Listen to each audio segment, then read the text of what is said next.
Hello YouTube বন্ধুরা, সকলে কেমন আছো? আশা করি সবাই ভালো আছো। আমিও ভালো আছি। সকালে মেয়ে স্কুল যাবে, তার জন্য একটু তাড়াতাড়ি করে পাস্তা করে দিলাম। তার জন্য লঙ্কা দিয়ে দিলাম, দিয়ে এবার আমি পেঁয়াজগুলো দিয়ে দিচ্ছি। পেঁয়াজ আর লঙ্কা আর টমেটো দিয়েই আমি পাস্তাটা বানাবো। দিয়ে পেঁয়াজটা দিয়ে নাড়াচাড়া একটু মোটা মোটা করে পেঁয়াজগুলো একটু কেটে নাড়াচাড়া করে নিচ্ছি। দিয়ে এই যে টমেটো দিয়ে দিলাম, টমেটোটা দিয়ে একটু কষিয়ে নিয়ে যে পাস্তাটাই আমি করছি। আগে আমি তোমাদেরকে দেখাইনি, হলুদ আর লবণ আর একটু তেল দিয়ে পাস্তাটা আমি সেদ্ধ করে নিয়েছি।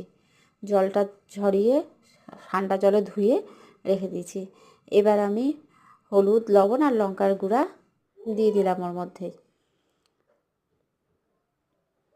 দিয়ে নাড়াচাড়া করে নিচ্ছি। দেখো কেমন তেলগুলো ছেড়ে ছেড়ে দিয়েছে। একটু আমি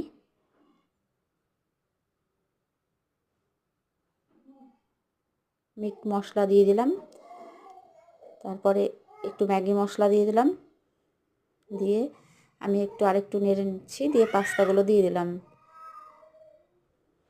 পাস্তাগুলো দিয়ে নাড়াচাড়া করে নিচ্ছি। পাস্তাগুলো দিয়ে এই যে নাড়াচাড়া হয়ে গেল, দেখো কেমন গায়ে গায়ে সম্পূর্ণটাই সুন্দর করে লেগে গেছে।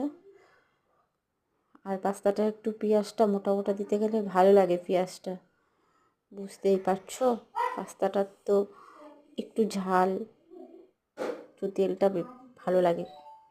হয়ে গেছে পাস্তাটা, দেখতেই পাচ্ছ কেমন খুব সুন্দর লাগছে দেখতে পাস্তাটা।